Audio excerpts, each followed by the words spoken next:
Olá a todos, eu sou a enfermeira Luciene e o Momento Saúde desse mês nós vamos abordar o tema Todos contra o Aedes aegypti. Vem comigo!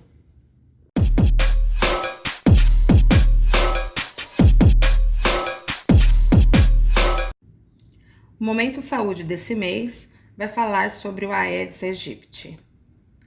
Ressaltando para vocês aí, pessoal, a importância de a gente continuar eliminando os mosquitos vetores de doenças, mesmo em meio à pandemia de Covid-19, né? Então, não é porque a gente está vivendo esse momento de pandemia que a gente vai pensar só nela, porque as outras doenças continuam existindo, como é o caso aí de dengue, entre outras, que a gente vai ver a seguir. Vamos conhecer um pouquinho sobre esse mosquito. Apesar de parecer ser um típico nativo das terras brasileiras, o mosquito Aedes aegypti é proveniente da África. A espécie rapidamente se adaptou ao clima quente e úmido da maior parte do Brasil e facilmente ao ambiente urbano, onde encontra tanto fonte de alimento quanto locais para se reproduzir. O Brasil é um país que chove muito, que também faz muito sol, então as pessoas também acabam não tendo os devidos cuidados, né? Jogando lixo na rua, pneu, garrafas, enfim, acaba facilitando aí um ambiente propício para propagação do mosquito. E quais são as características do Aedes aegypti? Ele é um inseto pequeno, com cerca de aproximadamente 1 centímetro de comprimento, possui coloração preta ou marrom escuro, com manchas brancas ao longo de suas patas, e em sua região torácica há manchas brancas que lembram uma listra. Para pôr seus ovos, o mosquito prefere ambientes de água limpa e parada. Porém, já está comprovado que algumas populações do Aedes aegypti conseguem se reproduzir, inclusive em água suja, contaminada até por esgoto, e que seus ovos podem durar por até 1 ano, tá, pessoal? Então, a importância aí de você fazer essa limpeza adequada aí para o mosquito não se reproduzir. E quais são os hábitos? Eles possuem hábitos crepusculares, né? Ou seja, pica suas vítimas geralmente no início da manhã ou ao entardecer. Além disso, ele tem um voo baixo, voando a cerca de 1 metro do chão. Sendo assim, é comum que eles piquem os membros inferiores das pessoas. O ciclo de vida do Aedes aegypti funciona da seguinte maneira. A fêmea do Aedes põe de 100 a 150 ovos por vez, e isso pode acontecer a cada 4 dias, tempo necessário entre comer e maturar o sangue. O ovo se desenvolve em 3 dias e pode sobreviver sem eclodir por até 1 ano. Uma vez eclodido, o ovo vira mosquito adulto entre 7 a 10 dias. O ciclo de vida do Aedes aegypti funciona da seguinte maneira. A fêmea do Aedes põe de 100 a 150 ovos, e isso pode acontecer a cada 4 dias, tempo necessário entre comer e maturar o sangue. O ovo se desenvolve em 3 dias e pode sobreviver sem eclodir por até 1 ano. Uma vez eclodido, o ovo vira um mosquito adulto entre 7 a 10 dias. O tempo de vida do mosquito adulto depende do seu gasto de energia, mas dura em média cerca de 30 dias.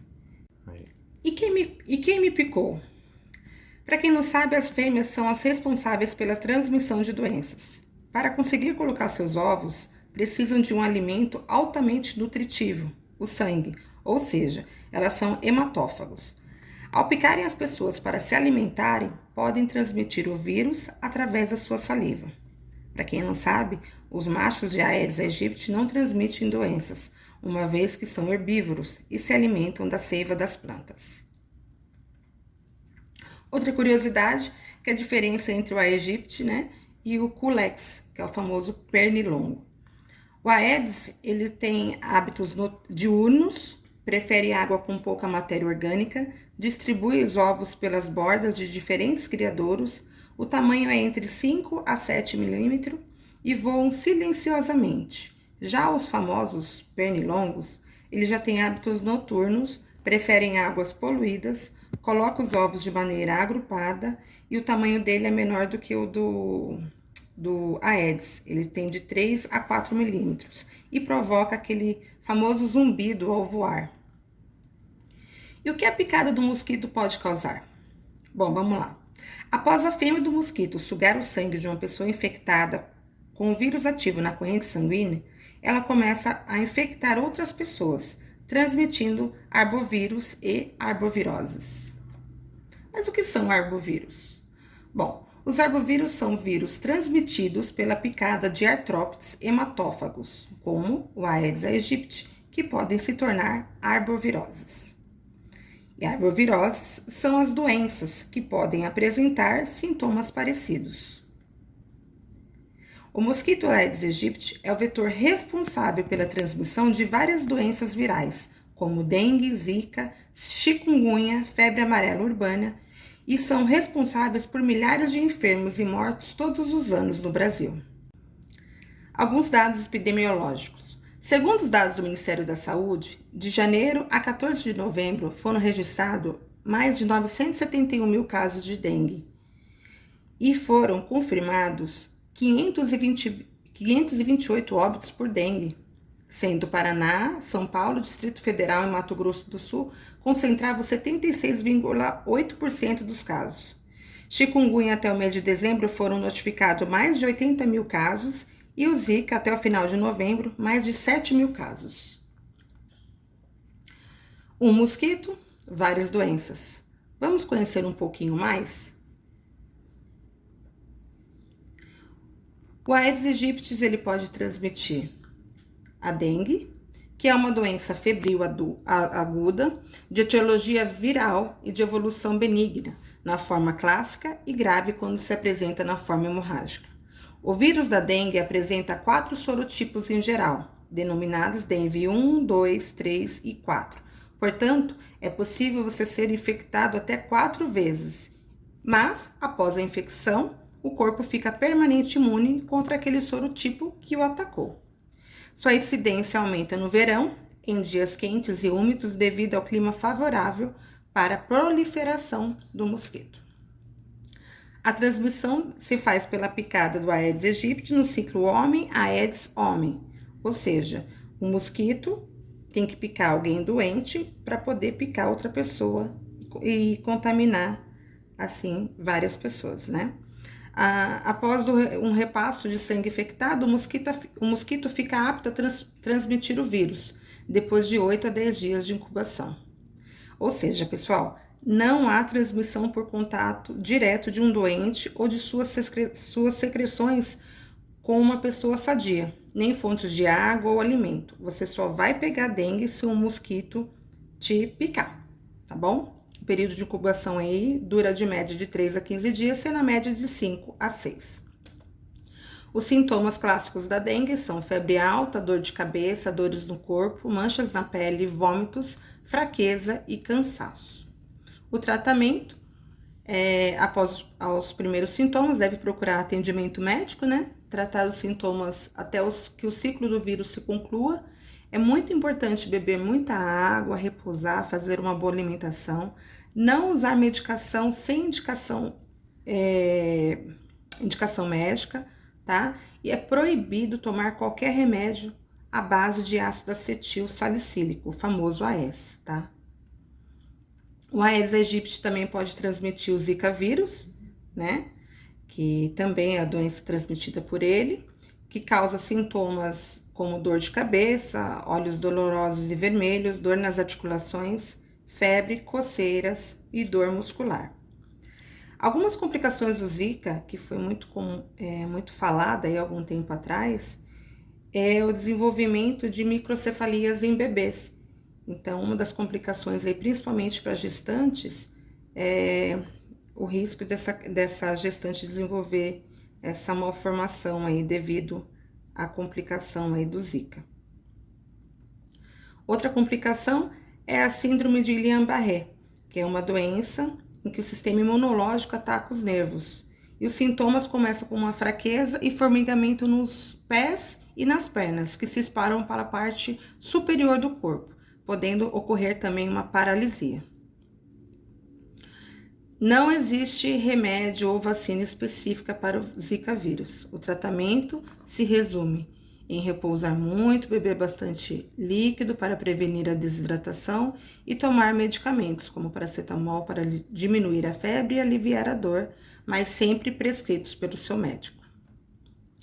O Aedes aegypti também transmite a chikungunya, né, que é uma doença causada por esse vírus, que causa um conjunto de sintomas bem similar ao da dengue e ao da zika, como febre, cansaço, náuseas e vômitos, manchas pelo corpo, dores musculares e nas articulações. O período de incubação é de 3 a 7 dias, com duração aí de 5 a 7 dias todos os sintomas, mas podendo aumentar também conforme cada organismo. Uma vez que a pessoa teve chikungunya, ela não terá novamente a doença por toda a sua vida, ou seja, ela terá desenvolvido resistência ao vírus. Algumas complicações da chikungunya é a dor nas articulações, que costuma ser muito intenso. Mesmo que a doença seja superada, o paciente pode continuar sentindo essa dor por meses e até anos após superar a doença. O paciente também pode apresentar dificuldade para movimentar os membros e articulações por conta das dores. O tratamento da chikungunya também não é específico, né? Ele visa aliviar os sintomas. A maioria das pessoas se sente melhor em cerca de uma semana depois que o vírus segue o seu curso. Não existe vacina ou tratamento específico, como já foi dito. Os sintomas são tratados com medicações para a febre, normalmente paracetamol, e as dores articulares são usados analgésicos. Na fase aguda, recomenda-se repouso absoluto, em que o paciente deve ingerir bastante água, tá bom? O Aedes aegypti pode causar também a febre amarela. A infecção acontece quando uma pessoa que nunca tenha contraído a febre amarela ou tomado a vacina contra ela circula em áreas florestais e é picada por um mosquito infectado. Ao contrariar a doença, a pessoa pode se tornar fonte de infecção para o Aedes aegypti no meio urbano, assim como o macaco é hospedeiro no meio silvestre. Existem 2 tipos de febre amarela, a silvestre e a urbana. Porém, a silvestre quem transmite é o mosquito Haemococcus e o Sabetes. Entenda como funciona a transmissão da febre amarela, no ciclo silvestre e no ciclo urbano. No ciclo silvestre, um macaco contaminado pela doença é picado pelo mosquito Haemococcus. O mosquito é contaminado e passa a carregar o vírus. Uma pessoa não vacinada é picada em área silvestre. Se ela for a uma cidade, pode levar o vírus e iniciar o ciclo urbano. O mosquito Aedes aegypti passa a carregar o vírus e o mosquito infectado pode transmitir a doença para outras pessoas. A estratégia, então, pessoal, é impedir que o vírus transmitido por esses vetores penetre nas zonas urbanas, vacinando a população que vive em áreas endêmicas ou pessoas que irão viajar para lugares que têm maior risco de contraírem a doença. Atenção! Idosos devem fazer uma avaliação risco-benefício com seu médico antes da vacinação. Os sintomas da febre amarela são febre, calafrios, dores de cabeça, dores nas costas, dores no corpo em geral, náuseas e vômitos, fadiga e fraqueza. Em casos graves, a pessoa pode desenvolver febre alta, coloração amarelada da pele e do branco dos olhos, hemorragia e eventualmente choque e insuficiência de múltiplos órgãos.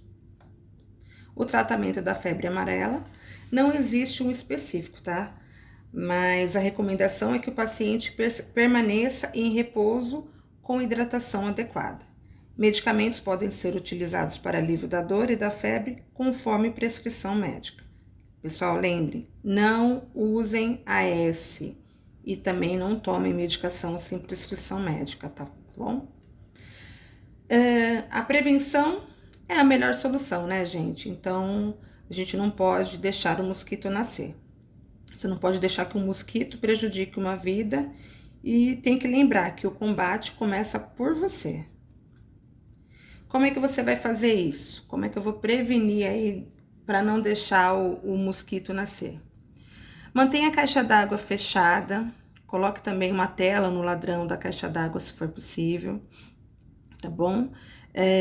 Lave por dentro com escova e sabão os utensílios usados para guardar água em casa.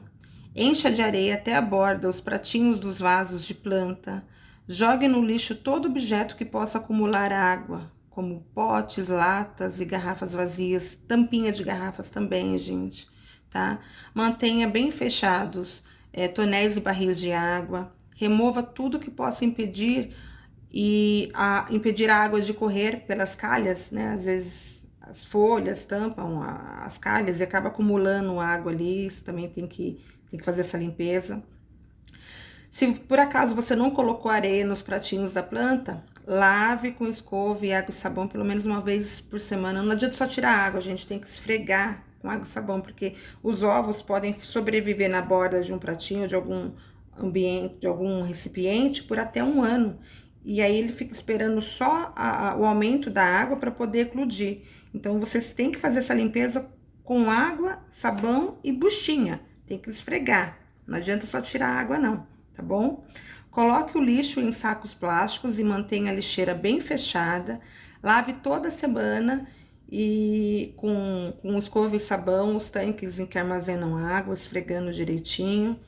Atenção também para não acumular água em cima da laje. Nos períodos de chuva, às vezes tem laje que acaba acumulando água e ali vira criadouro, tá? Troque a água dos vasos de plantas aquáticas, lave bem com escova e feche bem os sacos de lixo e deixe fora do alcance de animais, porque eles podem rasgar e de repente vocês pensar que tá tudo fechadinho lá, mas não tá. Então, deixa tudo bem fechadinho. Então, assim, esse é o momento em que a gente tem que reforçar o quê? Quando vocês forem sair de casa, não pode esquecer máscara, né? Porque a pandemia tá aí, continua ativa. Máscara, o álcool gel e o repelente, galera, tá bom? Não pode esquecer o repelente. Todos contra o Aedes. Nosso foco é prevenção e contamos com a ajuda de todos vocês. Muito obrigado e até a próxima.